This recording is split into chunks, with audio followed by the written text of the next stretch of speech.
ഇന്ന് നമുക്ക് വളരെ സിമ്പിളായിട്ട് ഉണ്ടാക്കിയെടുക്കാൻ പറ്റിയ ഒരു ബ്രേക്ക്ഫാസ്റ്റ് റെസിപ്പി കാണാം.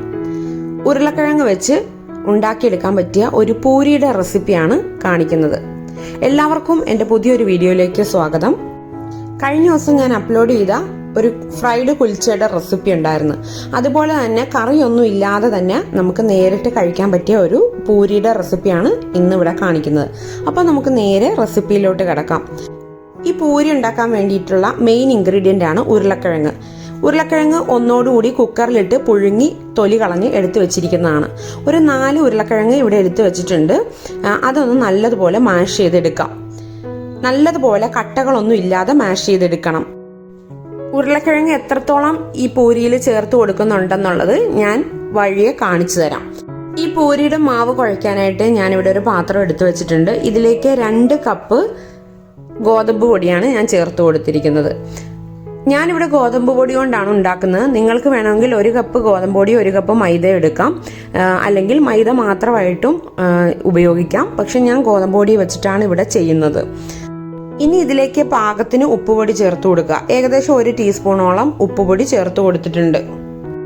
ഇനി ഇതിലേക്ക് 1/4 ടീസ്പൂൺ മഞ്ഞൾപ്പൊടി ചേർത്ത് കൊടുക്കാം. ഇനി ഇതിലേക്ക് ചേർത്ത് കൊടുക്കേണ്ടത് മല്ലിയിലയാണ്. നല്ല പൊടിയായിട്ട് അരിഞ്ഞ മല്ലിയില ഇതിലോട്ട് ചേർത്ത് കൊടുക്കുക. ഏകദേശം 1/4 കപ്പോളം മല്ലിയില ഞാൻ ഇതിലോട്ട് ചേർത്ത് കൊടുത്തിട്ടുണ്ട്. അതിൽ മല്ലിയിലയുടെ അളവെന്ന് പറയുന്നത് നിങ്ങൾക്ക് ഇഷ്ടമുള്ള അത്രയും ചേർക്കാം. മല്ലിയില എന്തായാലും ഇതിൽ ചേർത്ത് കൊടുക്കണം, എങ്കിലാണ് നിങ്ങൾക്ക് ഇതിന്റെ കറക്റ്റ് ടേസ്റ്റ് കിട്ടുള്ളൂ ഈ പൂരിയുടെ. അടുത്തതായി ചേർത്ത് കൊടുക്കേണ്ടത് 1/2 ടീസ്പൂൺ കുരുമുളക് പൊടിയാണ്. കുരുമുളക് ജസ്റ്റ് ക്രഷ് ചെയ്തിട്ട് ഇട്ടാലും മതി, പൊടിയാക്കണമെന്ന് നിർബന്ധമില്ല. ഇനി ഇതിലേക്ക് ചേർത്ത് കൊടുക്കേണ്ടത് ഷാജീരകമാണ്. ഷാജീരകം 1/2 ടീസ്പൂൺ ചേർത്ത് കൊടുക്കുന്നുണ്ട്. ഷാജീരകം ഇല്ലാത്തവര് 1/2 ടീസ്പൂൺ സാധാരണ കുഞ്ഞ് ജീരകം ചേർത്ത് കൊടുത്താലും മതി. ഇനി ഇതിലേക്ക് 1/2 ടീസ്പൂൺ ഇടിച്ചമുളകും കൂടി ചേർത്ത് കൊടുത്തിട്ടുണ്ട്. അടുത്തതായി ചേർത്ത് കൊടുക്കേണ്ടത് പച്ചമുളകാണ്. ഇതിപ്പോൾ എൻ്റെ കയ്യിലിരിക്കുന്ന ഒരു വലിയ പച്ചമുളകാണ്. അത്രയൊന്നും ചേർത്ത് കൊടുക്കുന്നില്ല. ഇതിൻ്റെ ഒരു 1/3 ഭാഗമേ ഞാൻ ചേർത്ത് കൊടുക്കുന്നുള്ളൂ. ചെറുതായിട്ട് കനം കുറച്ച് വട്ടത്തിൽ കട്ട് ചെയ്തിട്ടാണ് ഞാൻ ഇതിലോട്ട് ചേർത്ത് കൊടുക്കുന്നത്. ഏകദേശം ഒരു 2 ഇഞ്ച് നീളത്തിൽ പച്ചമുളക് ചേർത്ത് കൊടുത്താൽ മതി. കൂടുതൽ പച്ചമുളകൊക്കെ ചേർത്ത് കൊടുക്കുമ്പം കുട്ടികൾക്കൊക്കെ കഴിക്കുമ്പം നല്ല എരിവ് വരും. അതുകൊണ്ട് നിങ്ങൾ വളരെ കുറച്ച് പച്ചമുളക് ചേർത്ത് കൊടുത്താൽ മതി കേട്ടോ. പിന്നെ നമ്മൾ കുരുമുളക് പൊടിയും ഇടിച്ചമുളകും ഒക്കെ ഓൾറെഡി ചേർത്ത് കൊടുത്തിട്ടുമുണ്ട്. അപ്പോൾ എരിവ് അധികം കൂടി പോവണ്ട. പച്ചമുളക് ചോപ്പ് ചെയ്തിട്ടാണ് ചേർക്കുന്നതെങ്കിൽ ഏറ്റവും നല്ലത്. അതായത് 1 ടീസ്പൂൺ പച്ചമുളക് ചോപ്പ് ചെയ്തത് ചേർത്താൽ മതി. ഇനി ഇത്ര ഇൻഗ്രീഡിയൻസ് നമുക്കൊന്ന് ഒരു വിസ്ക് ഉപയോഗിച്ചൊന്ന് മിക്സ് ചെയ്തെടുക്കാം. ഉപ്പും മുളകും എല്ലാം ഒന്ന് എല്ലാ ഭാഗങ്ങളിലും ആകാൻ വേണ്ടിയിട്ടാണ് ഞാനിങ്ങനെ മിക്സ് ചെയ്തെടുക്കുന്നത്. ഇപ്പൊ ഇത് നല്ലപോലെ മിക്സ് ചെയ്ത് വന്നിട്ടുണ്ട് ഈ പൊടിയുമായിട്ട് ഈ മസാലകളൊക്കെ. ഇനി നമുക്ക് ആ വേവിച്ച് ഉടച്ചു വെച്ചിരിക്കുന്ന ഉരുളക്കിഴങ്ങ് ചേർത്ത് കൊടുക്കാം. ആ വേവിച്ച ഉരുളക്കിഴങ്ങ് എത്ര ഉണ്ടെന്ന് ഞാൻ ജസ്റ്റ് ഒന്ന് അളന്ന് നോക്കിയതാണ്. ഇതുപോലെ ഒരു മെഷറിംഗ് കപ്പിൽ 1.5 കപ്പ് ഉരുളക്കിഴങ്ങ് വേവിച്ചതാണ് മൊത്തം ഉണ്ടായിരുന്നത്. അപ്പൊ ഞാനിവിടെ ചേർത്ത് കൊടുക്കുന്നത് നിങ്ങൾ നോക്കണ്ട. നിങ്ങൾ മൊത്തം 1.5 കപ്പ് ഉരുളക്കിഴങ്ങ് വേവിച്ചത് ഈ 2 കപ്പ് ഗോതമ്പ് പൊടിക്ക് കണക്കാക്കി എടുത്തോളുക. അപ്പൊ ഞാനിവിടെ 1/2 കപ്പിന്റെ മെഷറിംഗ് കപ്പിൽ അളന്നത് കൊണ്ടാണ് 3 തവണ ചേർക്കുന്നതായിട്ട് നിങ്ങൾ കാണുന്നത്. അത് നിങ്ങൾ നോക്കണ്ട. മൊത്തം 1.5 കപ്പ് ഉരുളക്കിഴങ്ങ് വേവിച്ച് ഉടച്ചതാണ്. അതും 1.5 കപ്പ് എന്ന് പറഞ്ഞാൽ നല്ല പ്രസ് ചെയ്ത് വെച്ചിട്ടുള്ള 1.5 കപ്പാണ്. അല്ലാതെ വെറുതെ ഇങ്ങനെ ലൂസാക്കി ഇട്ടിട്ടുള്ളതല്ല.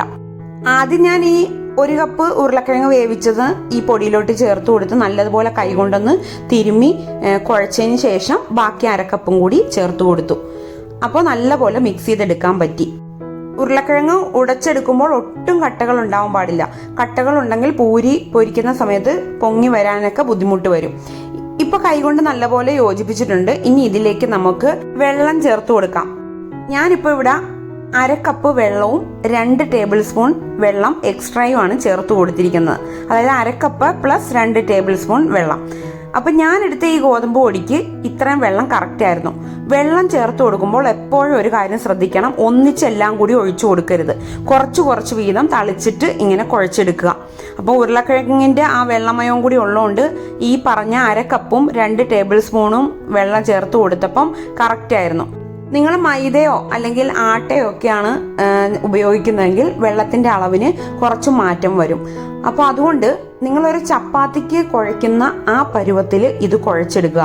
അപ്പോൾ നിങ്ങൾക്ക് മനസ്സിലായി കാണുമെന്ന് വിചാരിക്കുന്നു വെള്ളം എത്രത്തോളം ചേർക്കണം എന്നുള്ളത്. ഇപ്പൊ ഇവിടെ കുഴച്ച് നല്ല പോലെ വന്നിട്ടുണ്ട് ഈ മാവ്. ഇനി ഇതൊരു 15 മിനിറ്റ് അനക്കാതെ വെക്കുക. 15 മിനിറ്റിന് ശേഷം ഇത് നമുക്ക് ബോളുകളാക്കി എടുക്കാം. നാരങ്ങയുടെ വലുപ്പത്തിലുള്ള ബോളുകളാക്കിയാണ് എടുക്കേണ്ടത്. ഇതാണ് എൻ്റെ ചപ്പാത്തി മേക്കർ. എൻ്റെ കിച്ചണിൽ നല്ല പോലെ ഉപയോഗമുള്ള ഒരു ഉപകരണമാണിത്.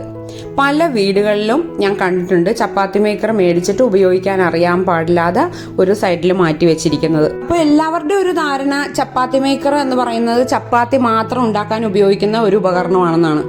അതല്ല, ഈസ്റ്റ് ചേർക്കാത്ത ബട്ടൂരയും പൂരിയും എല്ലാം നന്നായിട്ട് ഈ ചപ്പാത്തി മേക്കറിൽ ഹാഫ് കുക്ക് ചെയ്ത് നമുക്ക് എടുക്കാൻ പറ്റും. അതിനുശേഷം എണ്ണയിലിട്ട് പൊരിച്ചെടുക്കണം. അപ്പോൾ അതിൻ്റെ ഒരു ഡീറ്റെയിൽ ആയിട്ടുള്ള ഒരു വീഡിയോ, അതായത് ഈ ചപ്പാത്തി മേക്കർ എങ്ങനെയാണ് ഉപയോഗിക്കേണ്ടതെന്നും അതിലെങ്ങനെയാണ് എന്തൊക്കെ കാര്യങ്ങൾ ശ്രദ്ധിക്കണം എന്നുള്ളതും, പിന്നെ ഇതേപോലെ ഈസ്റ്റ് ചേർക്കാത്ത ബട്ടൂരയും പൂരിയൊക്കെ എങ്ങനെയാണ് ഇതിൽ ഉണ്ടാക്കിയെടുക്കുന്നതെന്നൊക്കെ ഉള്ള ഒരു ഡീറ്റെയിൽ ആയിട്ടുള്ള ഒരു വീഡിയോ ഞാൻ ഇതിന് മുമ്പ് അപ്ലോഡ് ചെയ്തിട്ടുണ്ട്.